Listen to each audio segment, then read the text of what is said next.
Hi friends! Welcome to Mahika truths. కలియుగం అంతమయ్యే ముందు కనిపించే 20 సంకేతాలు. అసలు కలిపురుషుడు ఎవరు? కలికి ఎవరు? కలియుగం అంతమయ్యే సమయం ఆసన్నమైందా? అంతమయ్యే ముందు కనిపించే సంకేతాలేంటి? ఇలా ఎన్నో ప్రశ్నలకు సమాధానాలు ఈ వీడియోలో మనం తెలుసుకుందాం. కలి ఎవరు? క్రోధ అనే యువకుడు హింస అనే తన చెల్లెలని పెళ్లి చేసుకుంటాడు. వారికి కలిగిన సంతానమే కలి. అంటే కలి పుట్టికే వేద విరుద్ధం. ఇక కలి పాలించే యుగం ఎలా ఉంటుందో ప్రత్యేకంగా చెప్పుకోవాల్సిన అవసరం లేదు. ధర్మమా అంటే ఏంటి అనేంత అధర్మంగా ప్రజలు జీవిస్తారు. ఏ కర్మలు పాటించకూడదని పరమేశ్వరుడు చెప్పాడో వాటినే ఆచరిస్తారు. అందుకే అంతా కలి ప్రభావం అని అంటారు. కలికి ఎవరు? శ్రీ మహావిష్ణువు అవతారాలలో 10వది అయిన కలికి రాక గురించి శ్రీ భగవత పురాణం, కలికి పురాణంలో స్పష్టంగా పేర్కొన్నారు. కలియుగం అంతమై సత్యయుగం ప్రారంభమయ్యే సంధి కాలంలో కలికి భగవానుడు శంబల అనే గ్రామంలో విష్ణు యశస్సు అనే బ్రాహ్మణుడి ఇంట్లో జన్మిస్తాడు. చేతిలో ఖడ్గం, తెల్లటి గుర్రంపై స్వారీ చేస్తూ ధర్మ సంస్థాపన చేస్తాడు. కలికి అంటే దోషాన్ని పోగొట్టేదని అర్థం. దోషాలను హరించే అవతారం కనుకే కలికి అయ్యాడు. యుగాంతానికి ముందు కనిపించే సంకేతాలు. కలియుగం అంతమైపోయే ముందు కనిపించే సంకేతాల గురించి బ్రహ్మవైవర్త పురాణం, భాగవతం, విష్ణు పురాణంలో స్పష్టంగా ఉన్నాయి. వాటిలో ముఖ్యమైన 20 సంకేతాల గురించి ఇప్పుడు తెలుసుకుందాం. సత్యం, ధర్మం అనే మాటే వినిపించదు. స్త్రీలను, చిన్నారులను, గోవులను దారుణంగా హింసిస్తారు. అత్యాచారాలు, అఘాయిత్యాలు, గోవధ ఇవన్నీ తరచు చూస్తూనే ఉన్నాం. వివాహానికి కుటుంబాలతో, పెద్దలతో సంబంధం లేకుండా తమ నిర్ణయమే అంతిమమన్నట్లు స్త్రీ పురుషులు వ్యవహరిస్తారు. యజ్ఞ యాగాదులు జరగక ప్రకృతి శోభిస్తుంది. చెట్లు బలహీనమవుతాయి. జలాశయాలు ఎండిపోతాయి. సన్యాసులకు స్త్రీలపై వ్యామోహం పెరుగుతుంది. వితంతులతో కలిసి సంతానం పొందుతారు. పిల్లలు కన్నవారిని రోడ్డుపాలు చేసి కళ్ళ ముందే వారు కష్టాలు పడుతున్నా కిమ్మనకుండా సంతోషంగా జీవించేస్తారు. కుటుంబ వ్యవస్థ చిన్న భిన్నమైపోతుంది. ఒకే ఒక జీవితం అంటూ మత్తు, శారీరక సుఖాలపై ఆసక్తి పెంచుకుంటారు. గంగమ్మను గౌరవించరు. తులసిని అవమానపరుస్తారు. అందుకే ఆకలి దప్పులు పెరుగుతాయి. రోగం లేని మనిషి కనిపించడు. అయితే శారీరక రోగం లేదంటే మానసిక రోగం ఏదో ఒకటి ఉంటుంది. తినే ఆహారం రుచి తగ్గిపోతుంది. కల్తీ ఆహారం, ప్లాస్టిక్ మిక్స్ చేసిన ఆహారం ఇవన్నీ ఈ కోవకే చెందుతాయి.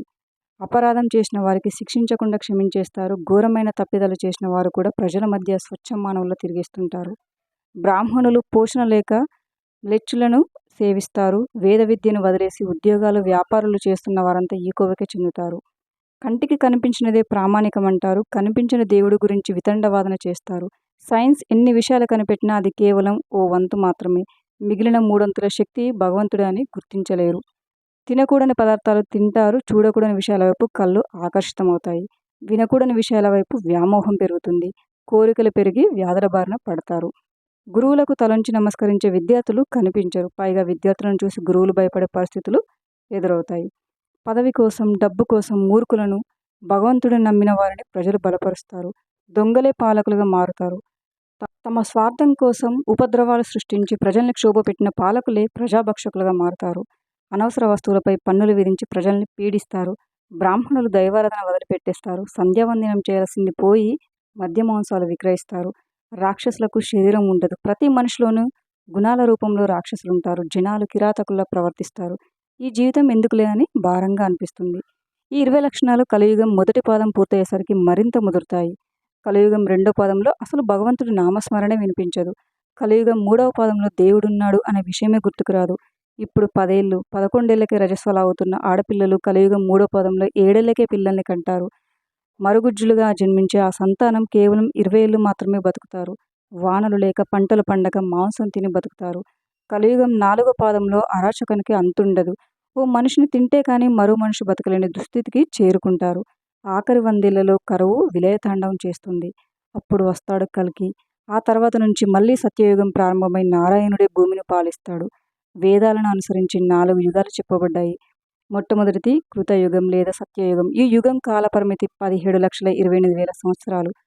ఈ యుగంలో ధర్మం 4 పాదాలపై నడిచింది. భగవంతుడే భూమిని పాలించాడు. అందుకే ఎలాంటి బాధలు, కష్టాలు లేకుండా ప్రజలంతా ధర్మపరులై సంతోషంగా జీవించారు. రెండవది త్రేతాయుగం. ఈ యుగం కాలపరిమితి 12,96,000 సంవత్సరాలు. శ్రీ మహావిష్ణువు శ్రీరాముడిగా అవతరించిన యుగం. ఈ యుగంలో ధర్మం 3 పాదాలపై నడిచింది. స్త్రీ వ్యామోహం, రాక్షస ప్రవృత్తి కారణంగా ఈ యుగంలో ధర్మంలో ఓ భాగం దెబ్బతింది. మూడవది ద్వాపర యుగం. ఈ యుగం కాలపరిమితి 8,24,000 సంవత్సరాలు. శ్రీ మహావిష్ణువు శ్రీకృష్ణుడిగా అవతరించిన యుగం.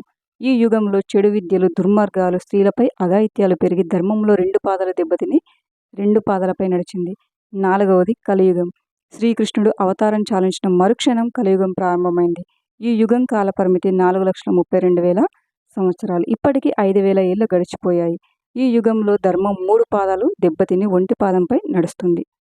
ఫ్రెండ్స్, ఈ వీడియో కనుక మీకు నచ్చినట్లయితే వీడియోని లైక్ చేసి మరిన్ని వీడియోస్ కోసం మా ఛానల్ని సబ్స్క్రైబ్ చేసుకోండి. Thank you for watching.